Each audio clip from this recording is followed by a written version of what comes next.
Podcast 411, Item 236, November 25th, 2025.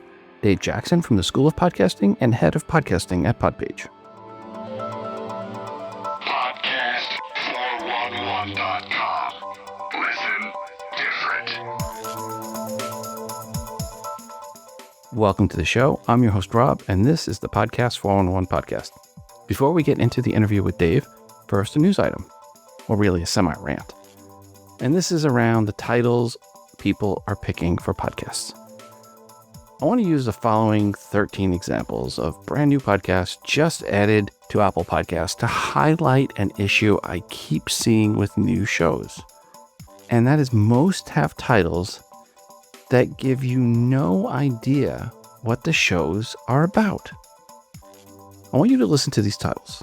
I will pause between each one and ask yourself as I pause, if you had to make a $100 bet on what the podcast was about, how many would you place that bet on? How many of these podcasts would you place that $100 bet on that you're confident that you know what that podcast is about? First up, The Story with Nancy Jackson.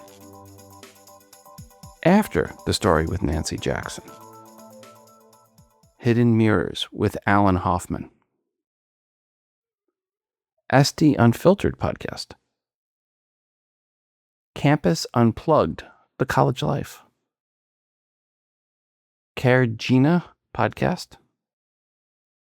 Are You with the Bars? Unfiltered with Amy. Hypnotalk with Hypno Guy. Trauma Bond with Teresa Bateman. Bees Brothers. Qantas Network Podcast. Your Story Revealed. I'd say 2, maybe 3 of those I maybe would put a bet on. How did you feel listening to them? What if I said one of them was about men in prison? Do you know which one it was? Nope. It was not Are You with the Bars? It was Hidden Mirrors with Alan Hoffman. What if I said one of them was about running a bar and a pub? Nope. It was not Are You with the Bars? It was actually Bees Brothers. So if you had guessed that one was about backyard beekeeping, you would have lost $200 there for each other. The title of your podcast should be what your podcast is about. It should be clear. I am launching a new podcast. It's called Space Business 411. It is about, you guessed it, space business. Oh, and if you want to be a guest on that podcast, just email me, sb411pod@gmail.com. When you launch a podcast, make sure the title is what people will be searching for. Think of a few potential names, then go into Google Trends and see which ones people actually are searching for. Is space business more popular than space economy? You need to do some work. Don't get cute.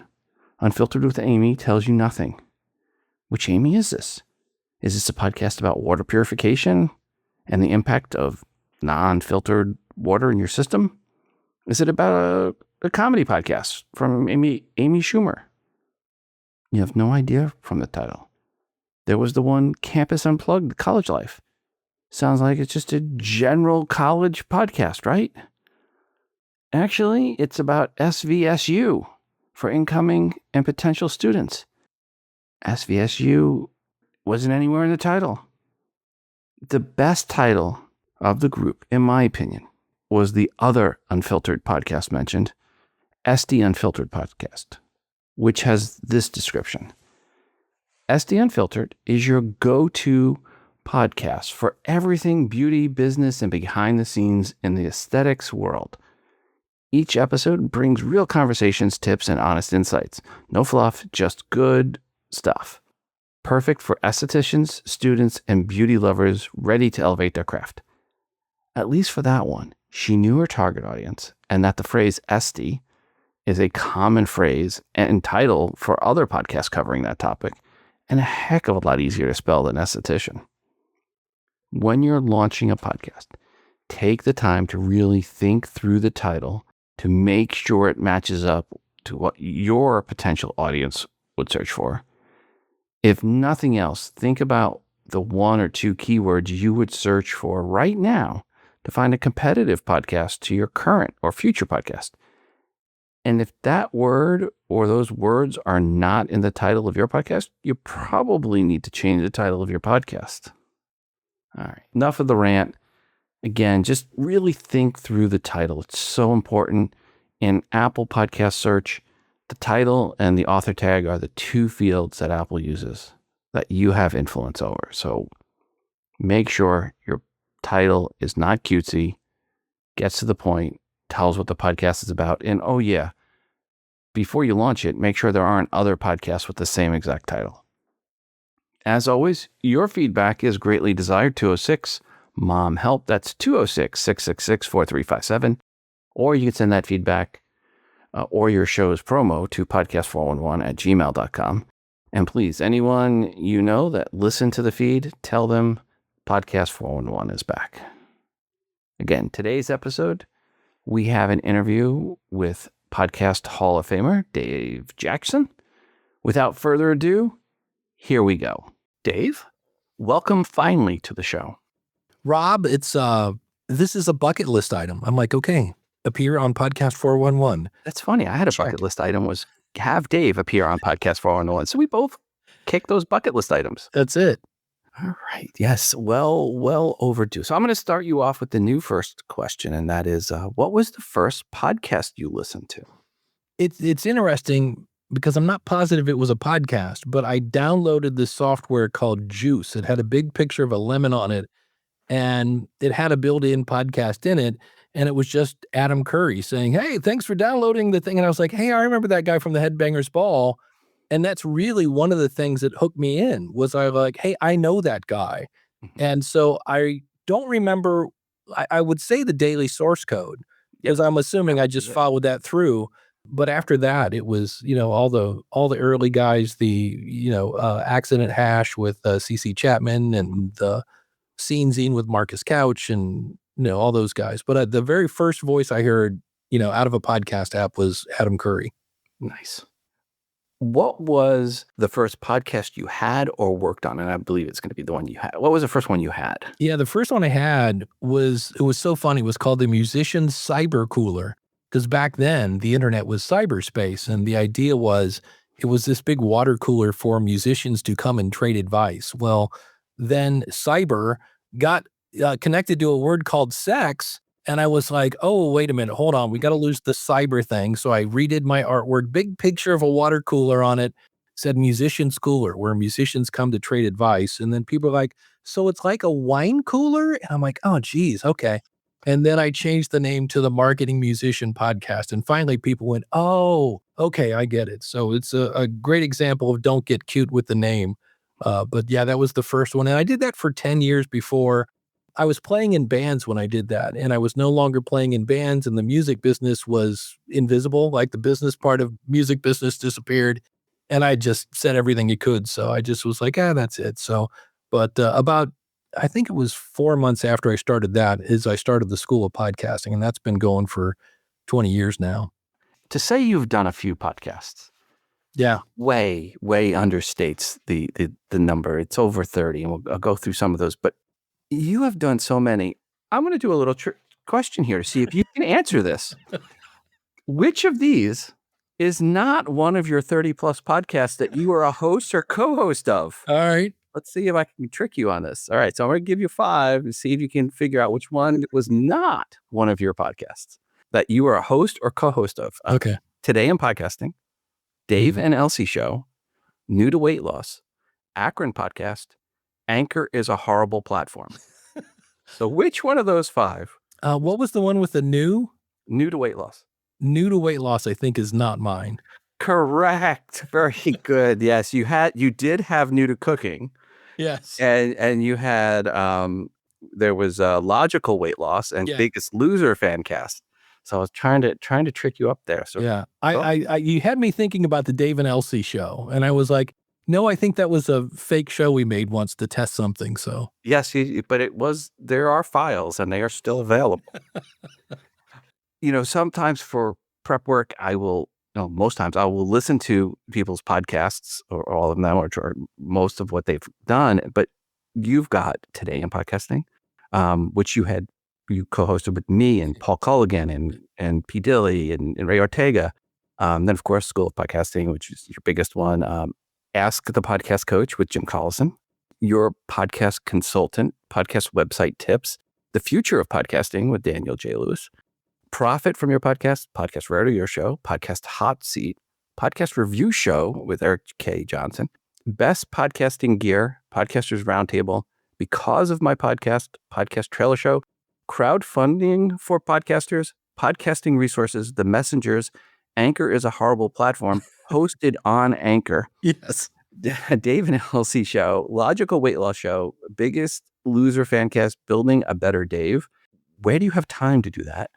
New to cooking, Akron Podcast, Electric Groove, Crusade, The History of the Six Shooter Band, Marketing Musician Podcast, Web Tools Radio, Grow Your Church Show, Customer Service Show, Grow Your Community, and we can't forget Bernie the Cat.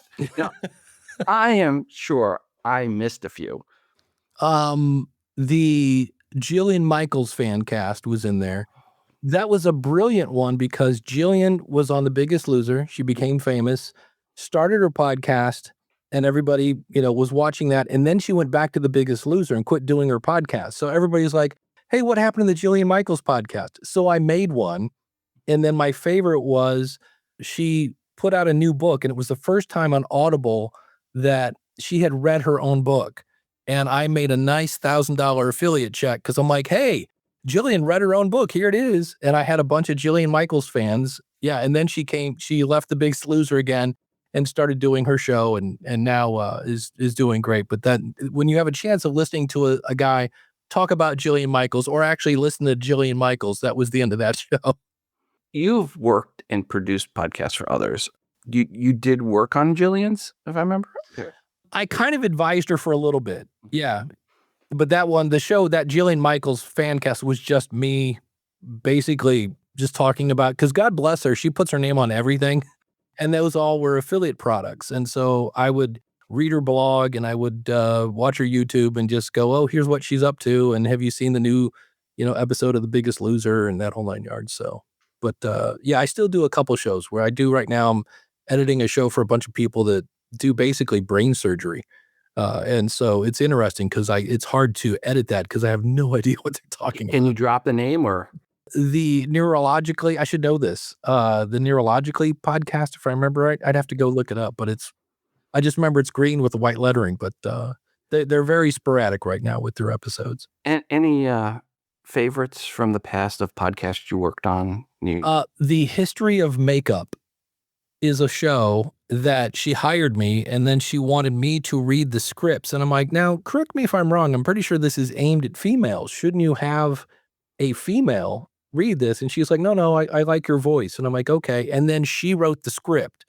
And that was using all sorts of words I would never use. And the idea was, this is the podcast people would listen to while they were in a spa of hers.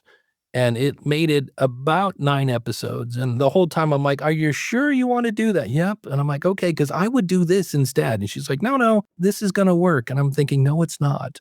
You were basically her AI voice. Yeah, kind of in a way. But I learned about how, like, there were these old makeups that if you use too much of this ingredient, it would, scar your face. And it was just, I'm like, and this is supposed to be relaxing to people in a spa, hearing about, don't put charcoal on your eyelids. It was, but, customer's always right, even when they're wrong. So. And speaking of customers and the ones you work with, what do you hear from people today? How has it changed? I mean, in the past, it was only audio. Are you hearing more and more people wanting video? Yeah. What are some of the changes you've seen in? Yeah, it's just the video, everybody says I have to do video. And I just say, well, remember, the people that are saying you need to be on video is a big company called YouTube. And I go, and of course they're saying that. They want your stuff to put ads against it. And I always quote you and the Bill Maher story that, where audio outperforms video 15-1. And then I went one step further. There were 2 reports that came out on the total number of viewers on YouTube and the total number of creators and the total number of, the podcast audience and the total number of podcasters.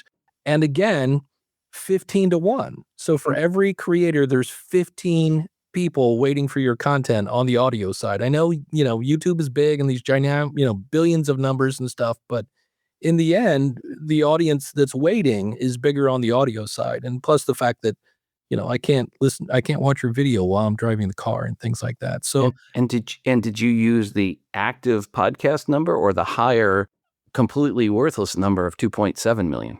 I think I'd have to go back and look at my slides, but I think it's whatever the biggest number was. Yeah, see, if you take that down to the 350 to 400,000 active podcasts that have 10 or more episodes, it even makes that ratio even greater. Yeah, that's true. Yeah, and it's one of those things where I see it a lot on Reddit now where the questions are about f-stops and lenses, and I'm like, you just added a whole, I just talked to someone about this. I said, one of the reasons I don't do video is because it's like having more crayons in the box. And if you're a creative person, that's amazing, but that's also why it takes so much longer to edit video, because you're like, wait, I can add a lower third here and maybe I could put in some B-roll and maybe if I zoom in here, and it's fun, but you look up and you're like, wow, how is it 3:30 in the morning already? Mm-hmm. And it's like, how long is the video? 3 minutes and 7 seconds. Like, how is that possible? So I always say, look, if you want to be on video, but it's kind of like adding a second stage at insert concert here, Lollapalooza or whatever. Like, yeah, you're going to get a different audience, but you're not going to grow your audio audience because those people like audio. So, and you better learn how to make a really good thumbnail. This is the part that I find insulting, that you could have the world's greatest content, but if you don't have a great title and a great thumbnail, nobody's going to see your stuff. And I'm like, that just seems backwards. And I just found out that a member of the School of Podcasting, his show is blowing up on YouTube. And he said, yeah, he goes, I am using YouTube to promote my show. And what's interesting is the audience that they bring does not count towards the, your total listeners and watch time and all that. And I was like, that seems to be like a red flag. Like, wait a minute, you need to have this much of an audience to be monetized, but this audience that we brought you doesn't count. And I'm like, yeah. I'm like, I need to investigate that. But that's what he said. I was like, that seems like a big giant red flag that, hey, maybe the audience we're bringing you isn't quite as authentic as it should be. Well, there's a lot of services on the audio side right now that are bringing audiences that aren't authentic. I've seen people paying $250 to $700 a month for fake marketing that quote unquote claiming organic downloads, and they're all bogus. And it's obvious that it's bogus. Like, it was like one person I had a call with the other day, and I'm like, okay, you had in the last 30 days, you had 50,000 downloads from New York. You had 37,000 downloads from Philadelphia. You had, it was like 22,000 from Washington, D.C., and you had 56 from Boston. And I go, there's no podcast in the world that will have that breakdown, not even a Yankees podcast. Yeah, I was, in fact, I quoted you when he was talking about it. I said, turn off the promotion and see what happens to the downloads or the views, I guess in this case of YouTube. I said, because when you turn it on and your audience shows up and you turn it off and they disappear, I go, Rob says that's not a real audience. And I go, and I would agree with him. So. I know. And it's heartbreaking. I had one guy cry. Yeah. Literally crying on the phone when I was telling him that, your audience that you thought you've had for the last 2 years, that's not a real audience. Yeah. But that's where I know you do and I do as well. Try to point out the sharks that are in the water. And there's some really good people in podcasting. And there's some other people, and all they got to say is you don't have to do a thing. Just flip this switch and your audience will grow and money will fall from heaven. And it's like, there is no flip of a switch to grow an audience. And if it's an instant on audience, it is not a real audience. Yeah. Setup wise, you've been doing this for 20 years. Do you kind of remember your early setup? Oh, man. Yeah, I had 2004 was a banner year in the Jackson household. I had gone through a bankruptcy and a divorce, and my brother said, hey, because I was getting ready to go move into an apartment. He's like, why don't you just come live in my basement? He's like, you can kind of stay there rent free and get yourself back on your feet. And I finally was like, well, okay. So I literally, I'm not making this up, I was podcasting next to a water heater with a flush pipe behind me, praying that nobody would flush the toilet, and then what was funny, I would go over occasionally and open the door on the dryer to stop it and then forget to close it and let it run. And you would wake up to the sound of my nieces going, Uncle Dave, all of our clothes are wet. So yeah, but it was a Shure SM58 because of my musician background. I had one of those around. And I think I bought a cord that went from XLR to like 1/8 inch. And I plugged it directly into the sound card of my Dell computer or whatever it was. And it was pretty horrendous, but it got my voice into the computer. I remember I was doing interviews where I would record myself into the computer, and I think it was a Radio Shack suction cup that was stuck on the phone, and I think I went into a mixer, if I remember right, and then that went into the computer, but that was barbaric compared to the stuff we have now, but it worked, and the thing that really amazed me is the early days when people didn't even know what a podcast was, and I'm getting now for me, this was a big deal, like the bass player of Quiet Riot and the drummer from Ozzy Osbourne and stuff like that. And they didn't even know what a podcast was, but the one guy, the drummer is Carmine Appice, and he had just come out with a website that taught people how to play the drums. And I had his audience and he was like, yeah, I'll come on. So it was a lot of fun. In the early days, there really were two groups that were podcasters. And you were one group, that was the musicians. And I was on the other group, which was the no musical talent, but geeks. People that knew how to hook up the gear. It was one of two. It was either geeks or the ones that looked at the musicians and said, man, you get all the girls. Well, I just remember this is back in the days of MySpace. Like I kind of missed the MySpace boat. And it just seemed like all these trends would come along. And you'd be like, oh, that looks cool. I should get into it. And then I wouldn't. And so a friend of mine had just come back from this marketing conference and he said, hey, you know how you missed the MySpace boat? And I'm like, yeah, don't rub it in. And he's like, well, I've just seen the next big thing. And I go, what is it? And he said, podcasting. And I went to Google and I searched it and there was 1.5 pages of results. And I was like, wait, how do you spell this? He's like, it's POD casting. And I was like, okay. And there was 1.5 results. And so it took a while to figure out how to kind of pieces part one together. I was using a piece of software called Feed for All because I didn't want to learn how to hand code. And I was using Dreamweaver because WordPress wasn't really a thing yet that I'd found. And in the early days, you had to be kind of a geek because it wasn't nearly as easy as it is now. So now, what's your go-to setup? My go-to setup, and it's funny because, I have the Joe Rogan microphone sitting behind me, the Shure SM7B. I think that microphone, it's a little too, I don't know, flat in a way. And right now I'm using a Rodecaster, I'm using a Rodecaster, but I'm using the Rode PodMic USB. And then that goes into a Rodecaster because I do live streaming on Saturdays. And then that just goes into Hindenburg typically is what I use to edit my stuff. But I love the Rode PodMic even before I had the Rodecaster because it's kind of like having a single channel Rodecaster. You get all the effects and the noise gate and all that stuff. I kind of get it. I never understood why people switched mics all the time until I was at PodFest and they handed me a guitar and said, play something. And my first thought was, I hate the way this guitar sounds. And it really affected my playing. So I get it now that there are people that I don't like my voice on this mic, so I'm going to get a new one. Because in the end, I'm like, you sound fine. But if you're not comfortable behind the mic, it's going to affect probably how you talk. So your day job now is with PodPage. Used to be with Libsyn. I was very sad when you left.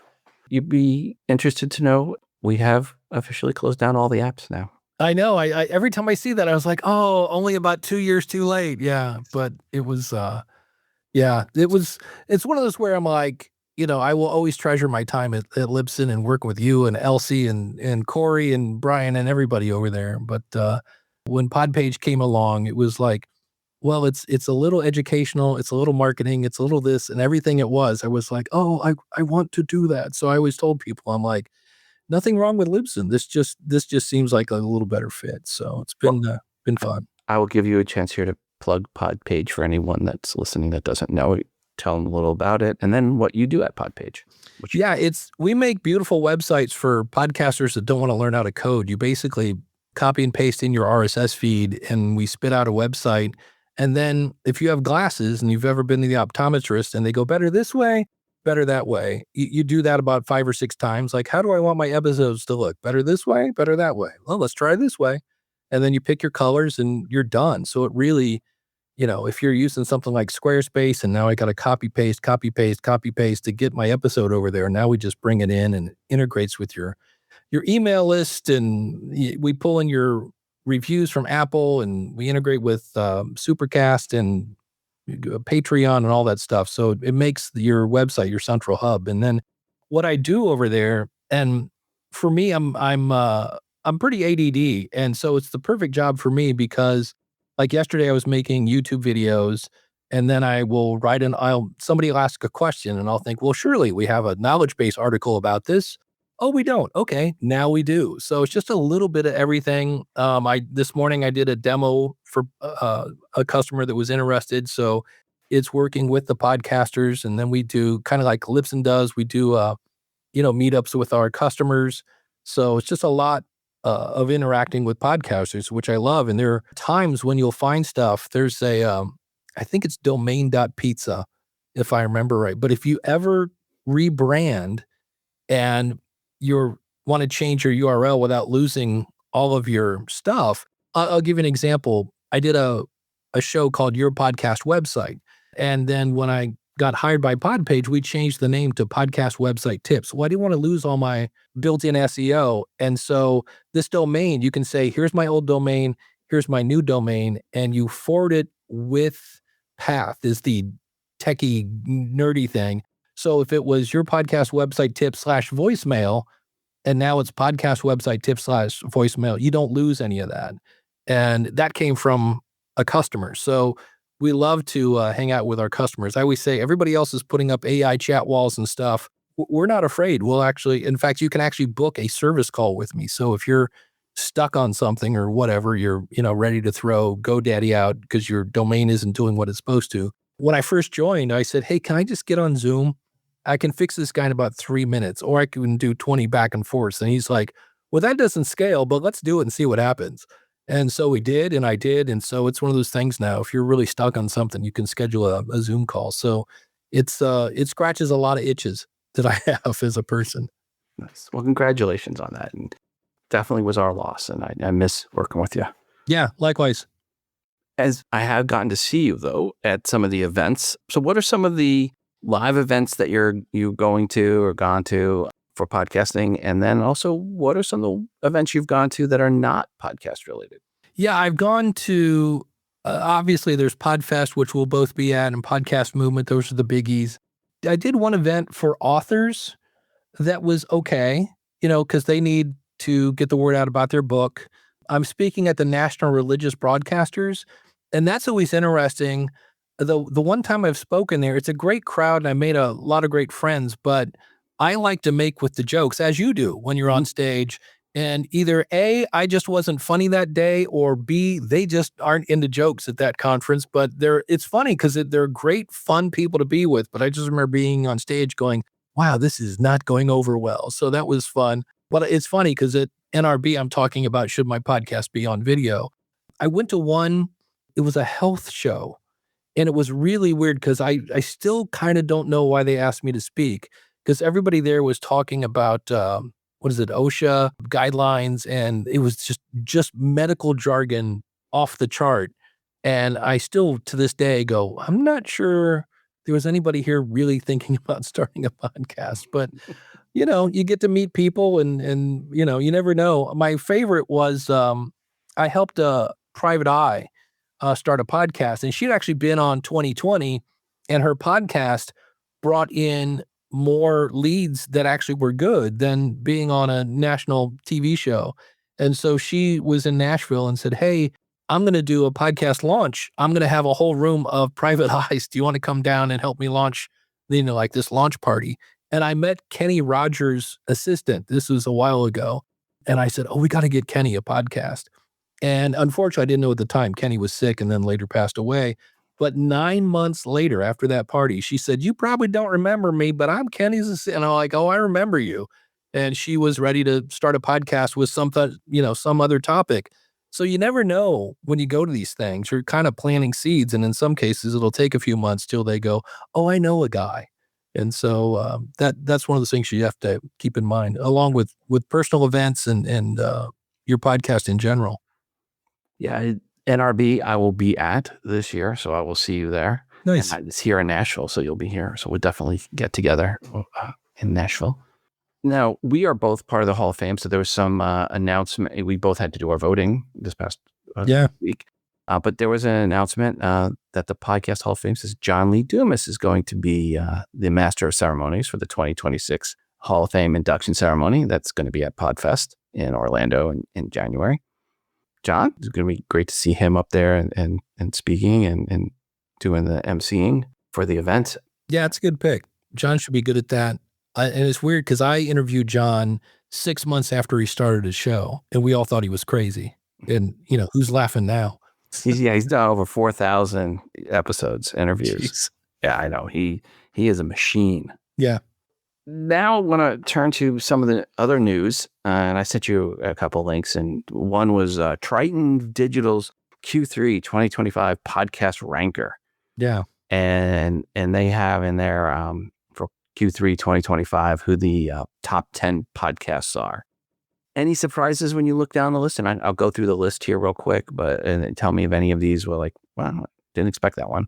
But number one, obviously Joe Rogan, The Daily, Crime Junkie, Call Her Daddy for fourth. New Heights was fifth. They were up from, I guess, 12th in Q2. I guess football season, right? And a little bit of a having the girlfriend, girlfriend now fiance on the show should help a little bit, I'm sure. Smartless, Dateline was 7th. Stuff You Should Know 8th. This past weekend with Theo Vaughn 9th, and then The Breakfast Club 10th. So the only one that made me scratch my head is I didn't know Dateline had a podcast, but in a way it makes sense because isn't half their stuff true crime? Yes. Yeah. So I was like, okay, of course they do. And then The Breakfast Club, I was like, I've heard of the movie, but I don't know what the podcast is. And I was like, all right, I might have to go check that one out. How about you? No big surprises. When you then if you go over to the other article I sent you, Apple has their top charts for 2025 and their top shows. Some of the very same ones, Breakfast Club wasn't in there, but their top from Apple for 2025, they have this as a top podcast. And I love they doing this now in the middle of November. Can't you guys wait until January? Because 2025 still has. That's right. There's still time. Over 12, 15% of the year left. But anyway, that said, up until mid-November, the top 25 podcasts of 2025, Joe Rogan Experience, The Daily, Mel Robbins podcast is third, Crime Junkie, Dateline NBC, Smartless, Call Her Daddy, This American Life, Human Labs, and the Ezra Klein Show. So those are the top shows, and I'm assuming what Apple means by top show is the most subscribers that people came in and subscribed to during the year, because later on they have a list of most followed shows. So I'm not sure where the difference is between the top shows and then the most followed shows. Maybe most followed means maybe that's the most that were followed in 2025, people that click the follow button. Yeah. That probably makes a little bit more sense because in the most followed shows, Apple has Mel Robbins as number 1 and Joe Rogan number 2. A Good Hang with Amy Poehler 3, The Charlie Kirk Show 4, Not Gonna Lie with Kylie Kelsey 5th, Telepathy Tapes 6th, The Midas Touch 7th, Sean Ryan Show 8th, Call Her Daddy 9th, and then The Daily 10th. So that probably makes more sense. That is the newer most followed, and then maybe what the top podcast means is the most consumption. It could be. I'm going to go with that theory. One of the things I want to check out, and I thought it was cool that they put it here, is most shared episodes, because that should be, we should be able to spot some clues. Is there something common in all of these? Why is this valuable that people felt shared? Because it's an old stat. I think it's from 2019, but I remember Jacobs Media put out that 70% of podcasts are discovered via word of mouth. And I know even newer surveys that come out always spot word of mouth. And so to me, that somebody shared these that's word of mouth. And I'm like, okay, so what are these people doing that, the Mel Robbins podcast? And then I love the fact that they list the episode, the body reset, how women should eat and exercise for health, fat loss, and energy. I'm like, okay, I need to go listen to that because the title, I mean, it's a good title. I know what it's about. And, I can see how I'm going to benefit if I listen to that, et cetera, et cetera. But I'm like, what's really over there? So to me, that's one place I'll be looking into, the most shared, because that's what we all want. Right. And I'm going to guess they have the list of most shared and they didn't have any duplicates. Like no show had 2 most shared episodes in the list. So what I'm guessing is Apple said, you only get 1 in the list. You're most shared and that's it. Right. So Mel Robbins' most shared episode was this, and the telepathy tapes most shared episode was that. But who knows if Mel Robbins had like 3 that were between her and telepathy tapes or, Well, and it's interesting that the Peter Atita Drive show is not mentioned. I know it's not the most followed and it's not. But it's a huge show. It's weird because it's not under most shared. So he's got 1 episode apparently that did really, really well, but yeah. And then you look at the title of it, explains a little bit. Women's sexual health, menopause, and hormone replacement therapy, HRT. Solving Those are 3 problem. topics that are in there that are all very searchable. Yeah. And, I could see one of the spammier people looking to how to optimize your episodes using these exact same title episode for their episodes. Yeah, absolutely. When you mentioned the Logical Weight Loss show, and I remember I did an episode about like overcoming procrastination. And I think just the phrase procrastination somehow sparked something. It was one of my best episodes. It just nobody could find the time to listen to it. Insert rim shot here, But it was one of those like, oh, that must be a good title. So. And the most shared wasn't the top episodes. I'm assuming the top episodes are the ones that were most consumed. And when you look at what was the most consumed, like Joe Rogan, it was episode 2294 that was most shared, but it was episode 2223 that was most consumed. And then the most consumed was the Elon Musk episode versus the most shared was the Dr. Susan Humphreys episode. Yeah. Apple has a lot of lists. We'll have a link in the show notes so you can go through all of these lists. But yeah, it definitely some interesting data in here if you're trying to optimize your shows and seeing what's popular. Yeah. I know for me, I always like to hear the beginning of a show because especially some of these really popular ones, they start off with ads, but if they can somehow get the hook in there before they run the ads or just how they're opening the show, it's always one of those things, you can probably learn a little bit from everybody. So it's not a bad place to start because obviously these people are doing something right.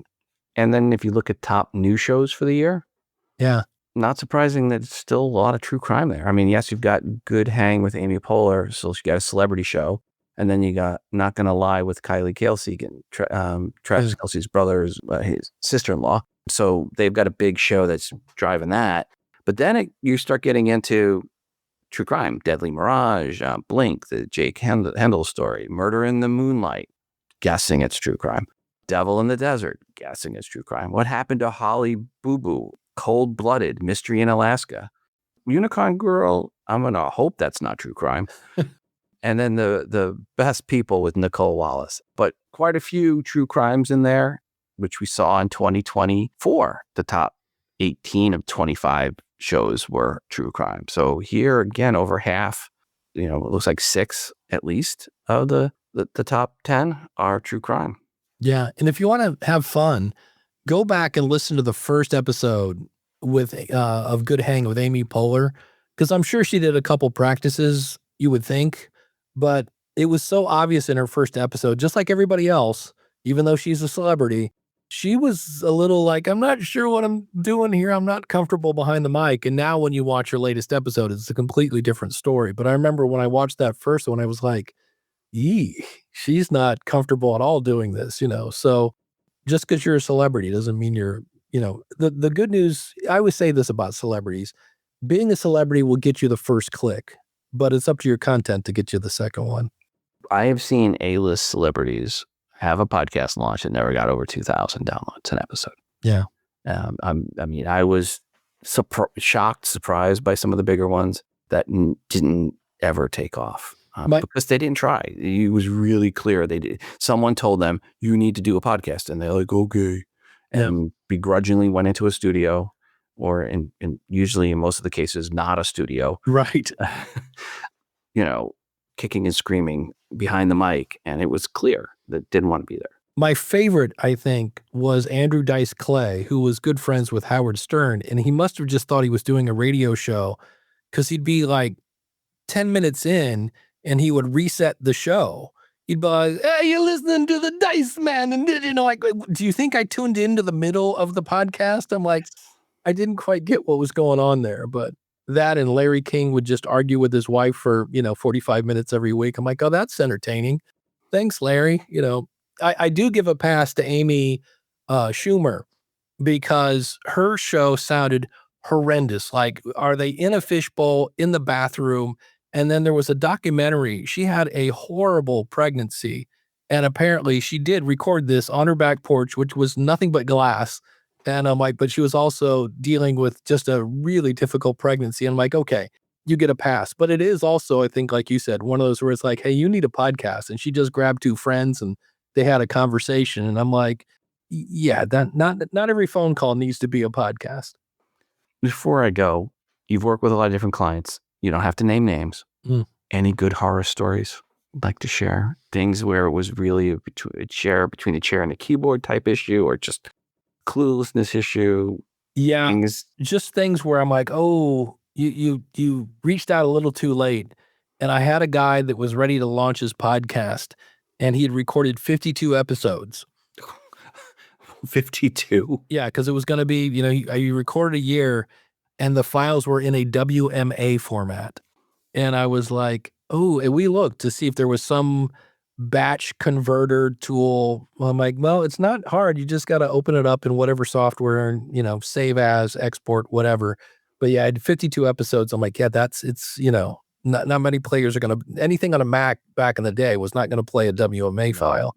And I was like, that was one. And he was like, oh yeah. I'm like, yeah, I don't know who told you to do that. And he's like, well, I just was, asking things on Google or whatever it was. Like, yeah, that was one that I was like, oh, that hurts. And then just, it's hard. I always say podcasting is simple. Find out what your audience wants and give it to them. But there's so much more to that. So you have people that have the passion, but they don't have like the marketing down or the delivery. There's a lot of, I say it's a lot like bowling and golf. You need everything to line up to really get a strike. And so, but that was one that I was like, ugh. Or the person, and sometimes it's great because they're easy fixes. They're like, yeah, it just seems like I can't get any traction. I'm like, well, what's your website? And they give it to you. If an A first, do they have a domain? So when it's like, oh, it's this dot, try and spell this /dash, like, no. But they had a domain, but it pointed at a link tree. And I'm like, you do realize there is zero SEO in a link tree. I get it that it's simple and you can do it yourself. I'm like, but there's no SEO in a link tree. And they were like, oh, so that was an easy fix. But those are two that I just go, ooh, yeah, not sure who you heard, say that was a good idea, but that's not a good idea. Any new podcasts from you coming up? I mean, you're 30 plus in the past. I've got to imagine you got something new cooking. I have one that I'm thinking about doing, and I think it's an interesting idea because here's the idea. We all know every day we get 2 to 10 bad pitches, and I want to start making almost like the Razzies, where podcasters could send in their, here's what, like I just had somebody pitch a plumber to the School of Podcasting who doesn't have a podcast. And I just want to go, you're wasting my time, And so I kind of was talking with this in a mastermind, and somebody in the group is someone who does pitches. And she goes, you're making me sweat. She's like, sometimes we have other people on our roster that we could send to and stuff. And I was like, yeah, but you should also do and I mean this with love and compassion, you should also do your homework, And so hello, comma, right there. You lost me at comma. Hello, comma. Put my first name in there. Yeah. So I've been thinking about that. I'm just trying to figure out how to do it and not get sued. Because part of me wants people to do better, and to do better, do we need to mention the company? Because I was thinking about making like here, Apple has their, top shows. We can say, all right, hey, with their 4th bad pitch, that puts company A at the top of the bad pitchers list. So it would be tongue in cheek. It's one of those, anytime you do a show based on audience participation, that always sounds like a great idea. And you get an episode or two, and then all of a sudden people are like, oh, are you still doing that? And so I don't have a lot of control over the content, although I do get my own fair amount of bad pitches. So it's something I'm thinking about, just because. What you do is you change the name of the company, and if they have a vowel at the beginning, you put a P before it, and if they have a consonant at the beginning, you put an A before it. There you The go. audience kind of gets in on the clue of what's going on, but you've never officially said that. I like that idea. And there's just the, I was the youngest of my family, so I kind of inherited hippie traits. So there's a part of me that just wants to take it to the man and we're not going to take it anymore and let's revolt. And because to me, I'm like, look, I get it. It's hard, but that's why we're paying you money to pitch my show to other people. And one time, speaking of horror stories, I know snitches or stitches. How's that go? Snitches get stitches. But somebody caught me. It was late at night, and they were pitching a real estate person who didn't have a podcast to the School of Podcasting. And I was like, this is so not a fit. Like, we don't talk real estate. You don't have a podcast.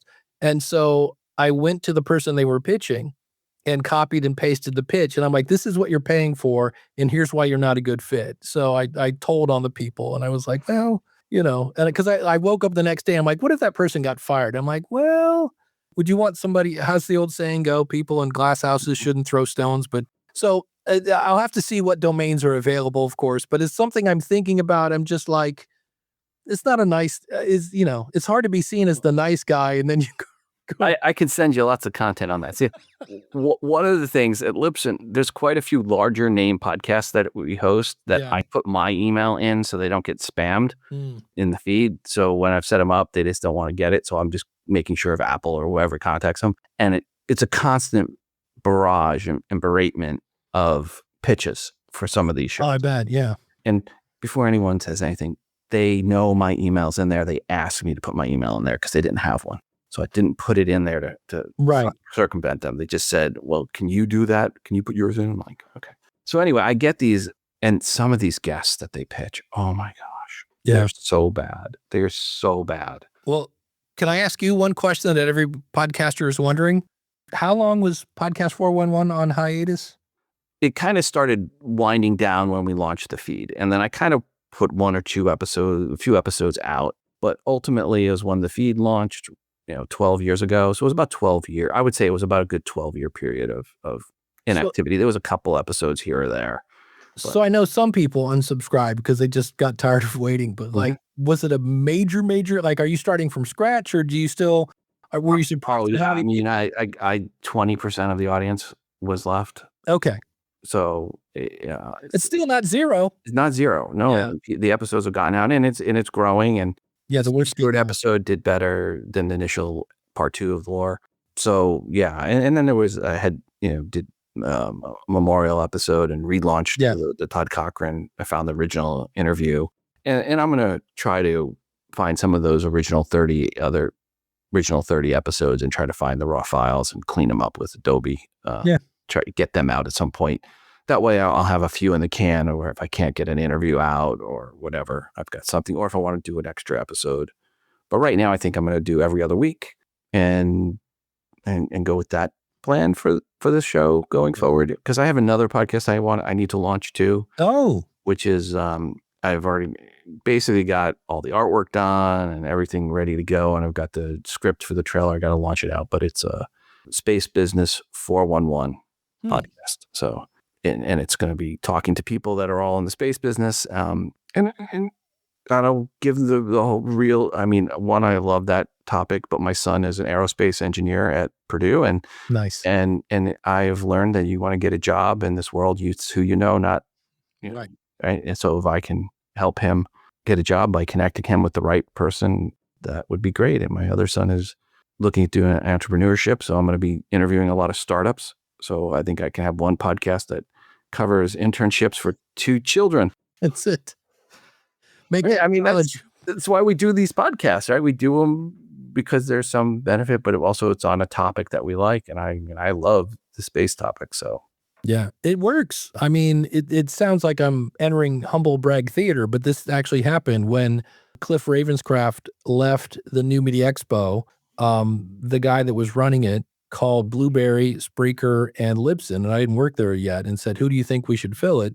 And they all said Dave Jackson because I had them all on my show. So making those relationships, I see that all the time when people like, oh, the guest didn't share the show. And I'm like, yeah, but you have a relationship with that person. That's really probably more valuable in some cases than a few more downloads. So, And I'm sorry to do that to you in hindsight, but after everything that happened with that, yeah, um, that was a fun experience. It looks good on a resume. All right. Well, Dave, anything else you want to tell people where to go to find your latest and greatest? Where's the best place? Yeah, I mean, my main show is still the School of Podcasting at schoolofpodcasting.com. But as Rob has mentioned, I have a few shows, and you can find those over at powerofpodcasting.com. Oh, if I'd known that, I would have saved myself some time. Well, that's all the ones that are still kind of, There's quite a few Dave Jacksons, too, by the way. Yeah, there is. You are not the UK comedian, Dave Jackson. No, nor the UK basketball player And you're not going to find Healing Our Marriage on that list. That's another show I did that did not heal my marriage. So that's another one that was one of the 30. You and I, Ohio women. Yeah. Yes, that's it. Didn't go well for either of us. Oh. All right, Dave. Thank you so much for coming on the show. Rob, always great to connect. Thanks again to Dave Jackson for being a guest on the show. And please check out his links in the show notes for episode 236. Per the interview, it was recorded using Libsyn's Connect service. I then took the mixdown track, which I downloaded from Libsyn Connect as an uncompressed .wav format, and uploaded it to Adobe Podcast and used the enhanced speech service with a 75% setting on speech and a 10% setting on background. I downloaded that file and dropped it into Levelator, and then did the edits of that file in GarageBand. If you have any questions on that process or any comments, email me, podcast411@gmail.com. And now into the news, tips, tricks segment of the show. First from the email bag, and we're going to do email bags on this episode. Hi, Rob. When I schedule an episode to be published, is it possible to get the links at the time to Spotify and to Apple Podcast and others, where that episode will eventually land? Thanks, NR. Per the specific episode links from Apple or Spotify, no, those are not available until the episode actually is published and live. You can, from Libsyn and some other hosts, get the direct URL for that episode when you schedule the release. However, it is best when promoting your show that you don't promote the specific episode links anyway from Apple and Spotify. Just use the show level links for those services and not the episode specific links. Your latest episode will be at the top of both of those services. But again, if you need the direct link to an episode in Apple or Spotify, those are not available until after the episode is live on your RSS feed and those episodes have shown up in those services. And there's no way to get them ahead of time. Back into the email bag. Hi, Rob. Thanks again for all your help getting our account set up. I hope it's not too much of an inconvenience, but I have one more question about ads. How do you count ad impressions? We have found conflicting information in our research on this. Some sources say ad impressions are simply the number of times an ad is called by a listener's app when they download an episode. It's more a count of how many times it was potentially available to listeners, but doesn't indicate if it was actually heard. But on your site and other sources, it indicates that ad impressions do track whether an ad was skipped or not. We're trying to determine the best place to put our first ad, a partnership with a fellow science podcast. But we weren't sure whether pre-roll or post-roll was better option based on this information. We aren't really set up for mid-rolls at the moment. Thanks so much. Regards, NR. All right, NR. When you hear the term ad impressions, it means how many times an ad was delivered. An example, if you have an episode with a single ad unit in it, it is downloaded 1,000 times, the full episode is downloaded 1,000 times, that would be 1,000 ad impressions delivered. But if that same episode had 5 different ads in it, then it would have delivered 5,000 ad impressions. Per if the ad was skipped or not, well, it depends on if the ad was baked in or stitched in. If it is baked in, it is not going to be tracked on if the ad unit itself was delivered. We, as in the industry, just count a download as when at least 1 minute of the content was delivered to a unique listener in a 24-hour window for that episode. But if there are DAI, dynamic ad insertion, so DAI tools being used, and the request is for byte ranges, we would know if the ad unit was delivered if the byte ranges that ad unit's in were delivered. Please note, delivered does not mean listened to, as part of an episode can be delivered into a buffer and never actually played/listened to. If you want to make sure the ad is heard by most people, then put the ad in the pre-roll position versus the post-roll. Back into the email bag. Hey Rob, hope you and your family are doing well, man. I went down a rabbit hole today trying to find a past episode of the feed where you had mentioned back when Bill Maher was launching his Club Random podcast, Bill had initially resisted the idea of also offering an audio podcast, otherwise known as simply a podcast by those I respect. Moving on here. Alongside the video version of his Club Random show. As I recall, you also mentioned that eventually you had download figures that proved or provided clear evidence that Maher's podcast numbers essentially smoked his video views, so his audio numbers were better than his videos. Anyway, I'm trying to find that episode of the feed as I chat with friends that have YouTube first podcasts, and I try to open up their collective minds where I can. Podchaser Pro and Rephonic may have tools that allow someone to perform advanced searches of transcripts, but both are pricey and complete overkill for what I'm trying to do. With iOS 17.x release, the Apple Podcast app now offers the ability to search within a transcript, but I believe it's either limited to a particular episode or the entire catalog of podcasts within Apple's directory. I also believe there are some transcript search options Apple also added with Mac OS. Is there a means within Libsyn or via third-party tool to search all transcripts of the feed? Thanks for your time, Mark. Well, hi, Mark. Thanks for the email. Per your questions on the best place to search a transcript for a series for a podcast, so searching through all the episodes for a specific podcast, there is a service called tapesearch.com. Put a link in the show notes. It has an option for doing a search in a podcast series, or at least it looks like it does. But trying to use it, I could not search in any podcast I wanted. They claim on their site, quote, search in 4,205,334 transcripts from 9,333 podcasts, unquote. So that might be a service some folks can use when searching through a specific podcast, as long as it's one of those 9,333 podcasts. Per Bill Maher and audio versus video, I will just restate what I have said in the past so you don't have to search.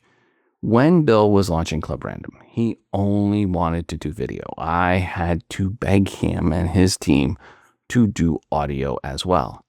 They agreed, but they only promoted and mentioned the video version. After about 4 to 6 months, when I looked at the numbers, and mind you, they only promoted the video, the audio was getting 10 times the downloads as the video from the RSS feeds. And there was 2 feeds, one for our audio, one for video. Eventually, that would extend out to about a 15 audio download ratio to every 1 video download via RSS. And before you say, well, that is because most places don't support video. No, Apple Podcast does, And it was well over 50% of his downloads. So that does not account for the disparity between the two. It really was a case where Bill was promoting video, but the audience preferred audio. And I see this with other podcasts that have two feeds, audio and a video. 20-1, Joyce Meyer's podcast, 20-1 audio versus video. And there's many others that I've looked at over the years in that 15-20 or even more ratio, audio versus video. There's just more time in the day to consume audio than there is video. That's just the way it is. I actually had this conversation, I'm recording this the evening of the 24th. I had this conversation today on the 24th for a major corporation that's looking to launch a video podcast. And I had to tell them, still make sure you do an audio version. You don't want to just do video, right? And if you are doing video, that's great, but do an audio version too. You'll be surprised by the numbers. All right, that's going to go ahead and do it for the listener feedback. Per where am I going? Podcast to Profit Summit, December 4th, 3 p.m. Eastern Time. I'll be speaking live. Again, that's the Podcast to Profit Summit, December 4th, 3 p.m. Eastern Time. Look for a link in the show notes. I'll be speaking there. We'll be talking about trends and what I'm seeing in the podcast space, and then doing a half an hour of Q&A. So hope to see some of you there. Podfest, January, Orlando. I will be speaking, and Libsyn will be there as well. NRB, the National Religious Broadcaster Conference, February in Nashville, and maybe VidCon in June. So those are some of the places that I will be over the next 6 months. Folks, if you're looking to start a podcast or switch up your podcasting home, you can use the code podcast411 for a free month plus with Libsyn. I get nothing for that, just a little offering for you. For full and fair disclosure, while my day job is with Libsyn, the thoughts and opinions shared on this podcast are solely those of my own and my guests. They do not reflect the thoughts, opinions, or official positions of Libsyn or any other third party. When quoting anything I said on this podcast, please give attribution to Rob at Podcast411 or to the guests per how their name appears in the title for this episode. This show is presented under a CC BY SA license. Grok it if you are not sure what it is. Finally, don't forget to send in your feedback for anything said or that should have been said in this episode. You can record that feedback and email it to me, podcast411@gmail.com, or you can call me at 206-MOM-HELP. That's 206-666-4357. Till the next episode. Ciao.